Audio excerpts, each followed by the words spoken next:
So let's talk about Japanese pronouns. Wait, that means this video might actually be of use to somebody. Okay, that's better.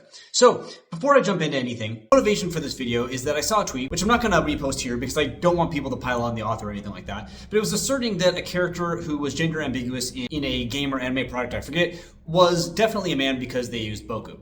Now, that's obviously incorrect, but I realize that this means that many people might not be familiar with the variety of identities and the variety of uses that are associated with all of the pronouns in Japanese. So my goal in this video is to give some detail to that. Now, that said, before I begin any of that, I do need to start with a massive caveat, which is probably more important than any individual definition I'll provide. For all the Japanese pronouns, it's important to remember that the meaning of them is in constant flux.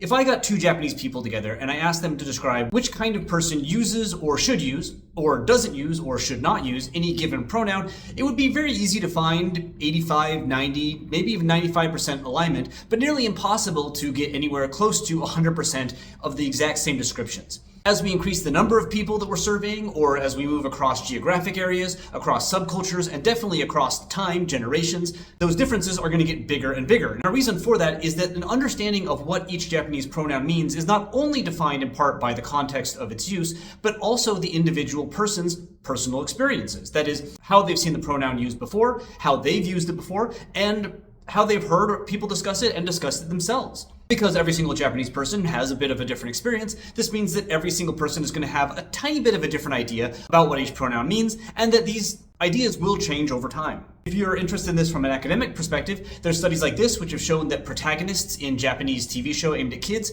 have changed from using predominantly ore to predominantly boku over time. So the idea of what a hero would use might be different from generation to generation. Himmel the hero, for instance, uses boku. Or this book has this study, which looks at how a bunch of Japanese school children in a school vary their pronouns throughout the years they spend at that school, finding very, very interesting techniques such as a young boy who changes his pronouns based on who he's talking to. So really one of the few consistent things we can say about Japanese pronouns is that their meaning is never stable, and that very, very few people would ever use just one pronoun all the time, be it to refer to themselves or to other people, but instead have a number that they use depending on different contexts. Indeed, sometimes people aren't even aware of the pronouns they use, such as in this study on the language use of Japanese lesbians during bar talk, wherein somebody states that they never use ore, but then are seen to do so when yelling at someone on the phone. Let's start though with first-person pronouns. The big four are of course Watashi, Atashi, Boku, and Ore.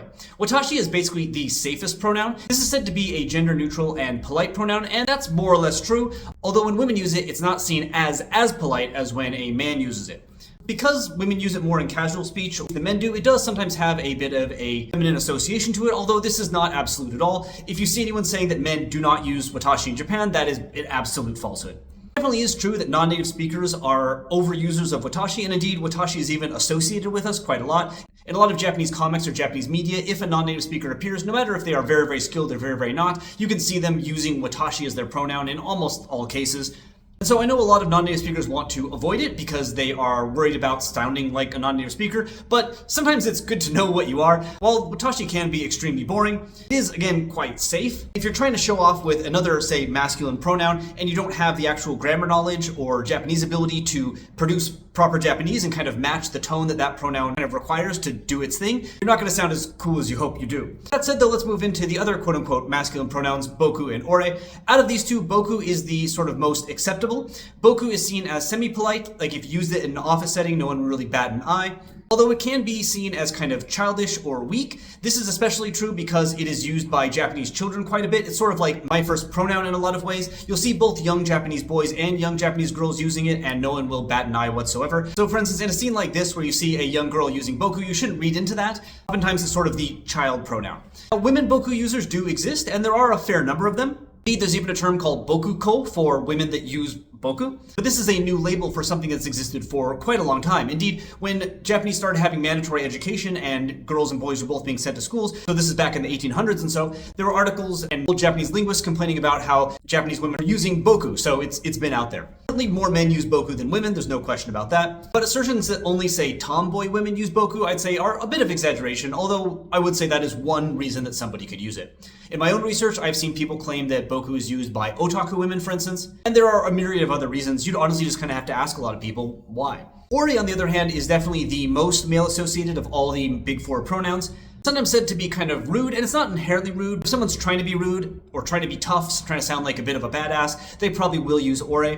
In speech that is otherwise polite, ore doesn't necessarily have that effect, but using ore in like a traditional business setting is something that you probably wouldn't see that much. Women definitely do use ore though, and for a few reasons.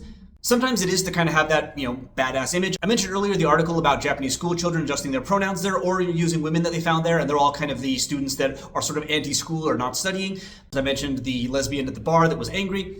That said, there are some kind of legacy uses of ore that you will see that you shouldn't be surprised about. In particular, is not uncommon in some dialects and indeed was used by women more in the past. So for instance, in the recent Ghibli movie, The Boy and the Heron, there's an old woman who uses ore, and you shouldn't read into that at all. It's just because she's an old woman. Indeed, articles like this have shown that it is a feature of women's speech in farming communities, etc. So you will see it out there. It might seem like I'm kind of down on a lot of the male pronouns, and I actually am. I think they all kind of have negatives to it, but to make sure that the voice you're hearing in this video is not just the guy with a red beard, here's a Japanese person making the same complaints, noting how Watashi feels too formal and a little bit feminine, Boku feels like a child, and then ore feels too rough, which leaves them with nothing to call themselves. Atashi is then associated with women's speech, and is sometimes described as the female version of ore, but it doesn't have to be as rough. This is just based on kind of my own impression of things and what I've seen. I'm not a particular study, but I would say that hearing Atashi in an office setting is much more common than ore, at least in a traditional one. That said, if a Japanese media product wants to contrast the good girl protagonist with a bad girl, the good girl will probably be using Watashi, whereas the bad one will be using Atashi. Male use of Atashi is then somewhat rare. The most stereotyped use is by gay men, especially ones who I guess in English we'd say camp, or people who fit the onei kyara sort of image. You can read more about it in a book like this one. That's not to say it's the only use, but it's probably the most commonly known. Then there are also pronouns like watakushi and atakushi. These are sort of super polite and are quite uncommon nowadays, to the extent that at times it can sound very, very haughty. You might see like watakushi be used by somebody who in a media product, for instance, is sort of noble or trying to be fancy, someone who is presented or trying to present themselves as having extremely good breeding. In like day-to-day Japan, you'd only see it when people need to be especially formal for some reason. And then jibun is one that's seeing more and more use as sort of a neutral pronoun, although in practice, from what I experience at least, it's more used by men than women. In this part of the study I did, for instance, I asked people what type of speaker they associated with each pronoun, also dividing it by the representation of that pronoun in different scripts, and you can see that no matter how you did it, jibun had more associations of use by men than by women. That said, women do use it, and it has the benefit of technically being neutral, as it just means oneself, being used in reflexive statements like jibun no or jibun de that are not exactly a first-person pronoun. I have met a few jibun speakers in the wild, so it is one that's out there. Uchi is also used quite a bit by women. I've seen different places talking about where this is from, including Tokyo or Kansai. I'm not sure what the exact history is. It seems to be some ambiguity, but it is out there, and this one is associated more with women speakers than men. From what I can tell, though, the number one association besides gender is region, so as a non-native speaker, if you were to use Uchi, that might seem a bit odd to some speakers, but honestly, I don't think they would bat too much of an eye, especially if you're a younger speaker. It certainly wouldn't be like rude in an office setting or anything like that. Most other first-person pronouns are then kind of dead and exist mostly in media products. Ware, for instance, has kind of an old-school literary or samurai feel. This Japanese death metal artist, for instance, that sings about samurai songs, uses it when they are embodying a samurai in the song. Although sometimes you will hear people say like ware ware when they want to be sort of ironically or intentionally overblown. Not to reuse a clip that I already used in a recent video, but you can hear what this guy tries to say how his workload is our workload. なんだその上から目線は。我々のチームのノルマなんです。はいはい。Wagahai is then a really old one that you'll probably only see in parodies of the book title Wagahai wa Neko Dearu by Natsume Soseki. So if you see someone say Wagahai wa, look for that Dearu at the end, and if there is one, then it's trying to be kind of a joke or a reference. Washi is then another pronoun that is associated with older men, although not exclusively. For instance, in the manga Frieren, both Denken, who definitely is sort of an older man character, and this girl use it. She's definitely not an older dude. It also has a common use with sort of kind, mentorly scientist characters, especially when it's combined with the sentence final particle ja. It's famously associated with characters from Astro Boy, but if you see someone say washi wa something ja, it's kind of like the I am a really mad scientist sort of mix. Stuff like aura and oira then kind of have a rustic, hicky feel to them. It's mainly applied to people top down by comic artists, scriptwriters, etc. But if you go into certain rural areas, you may hear it. There's also ones like sessho, which is actually one of my favorite because it literally means like incompetent one. But that really is associated with kind of samurai as a super humble pronoun. Or things like ore-sama, which is like a super pretentious pronoun of someone who totally thinks they're a badass and wants everyone to know it. Vegeta uses it, for instance. Dimple uses it in Mob Psycho. But it'd be pretty weird to see someone use it in real life in anything that's not dripping with irony. So moving on to second person pronouns then. Anata is again the safest, it's the kind of neutral one. You should always avoid a second person pronoun in Japanese whenever you can, but if you have to use one, especially to someone you don't know, anata is the safe bet. Anta is then a variant of this, which is probably one of the hardest ones to describe because it's the second person pronoun which is most dependent on context and tone of voice. Anta can be quite friendly. In traditional, or maybe from today's perspective, old-fashioned Japanese households, anta was a term that wives would often use to their husbands, and really haven't lived until a friendly older Japanese person has referred to you as anta in a very sweet way. That said, anta does sometimes have a we are at least equal or you are below me kind of feel. It's used with parents towards their children quite a bit. There's definitely a tone of voice where anta can be said, which is similar to like having your parent call you by your first name in an English context, and it can also definitely be used by people who are frustrated and angry at you. Omae then kind of has the same problem. This actually used to be a politer pronoun. The o is the beautification o, and mai just means in front of me. And it was sort of a omae-anta pairing as a norm between Japanese couples a long time ago, or at least mainstream ones. Now that's kind of fallen out of date, but if you see a couple, especially an older couple, refer to themselves as anta and omae and they're smiling and fine, then you shouldn't read into it too much. That said, omae absolutely can be insulting. I have never called my wife omae, I have no desire to, but in a conversation about how Japanese works, when we're talking about this, she did note that, if you call me omae, we are going to have a lot of problems. Omae is definitely used to denigrate people or refer to people you don't like, so do be careful, especially careful in how you phrase it. To kind of contrast this with anta, there's this post here which I found, which I thought was really interesting. And a Japanese woman says that she and her husband actually both refer to each other as anta because omae to them has a kind of I am the lord of the house feel when someone else uses it. So yeah, sometimes the second person pronoun you use reflects more about how you feel about yourself than the person you're talking to. That said, they do note on the same post that they refer to their mom as anta because they don't like them, for reasons I'm not going to get into, showing sort of both sides of this coin. Kimi is probably then the second safest pronoun. It's generally used in a way that is quite friendly, although it can sound like you're talking down to people because it's often used towards children. Indeed, actually, boku can be used as a second person pronoun as well, especially when you're talking to a young child you don't know. Like ne boku is a way to refer to a kid and get their attention.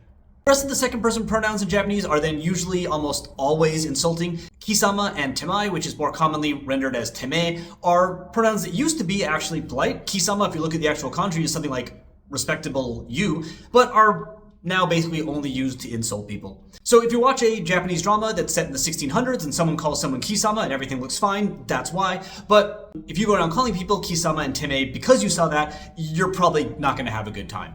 That said, these pronouns can be used among friends in the same way that you can call your friend, an asshole in English as a way of kind of building camaraderie. Like, oh, look at this jerk, look at this guy. They use the C word down here in Australia as a way of friendship too, and that's in that specific context. If you just walk up to some random person on the street and say either of these, you're looking for a fight.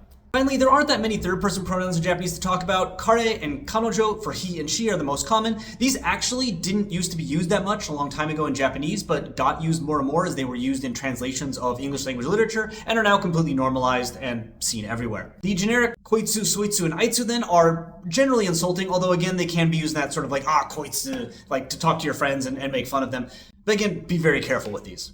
The term yatsu is then similarly generally insulting, or at least showing that you have some kind of contempt. So there you go. Again, this is not exhaustive. I probably missed some things, but I hope it was at least more detailed than what you've seen before. Again, my ultimate recommendation for non-native speakers is really just to stick with Watashi until you've gotten to say N2. And I know that isn't advice you probably want to hear, as many of you are jumping at the bit to free yourself from the non-native speaker pronoun, but it's okay to signal that you're a non-native speaker while you're a non-native speaker. Indeed, it may actually make people more tolerant for the mistakes you make as they know you're learning because you're using the learner pronoun.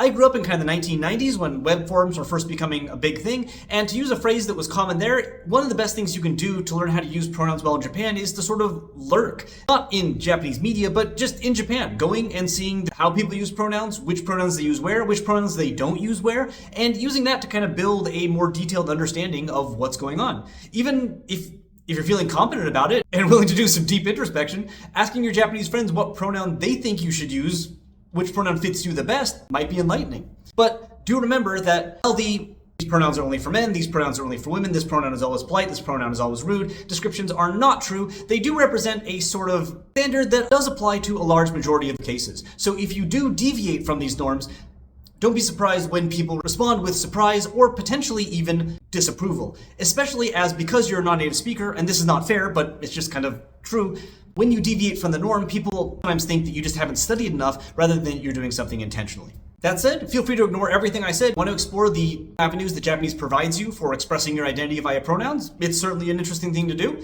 and I hope this video helped you do it. Even after almost 20 years studying Japanese though, I'm still kind of a bit of a safety first sort of guy, so watashi will see anata in the next one.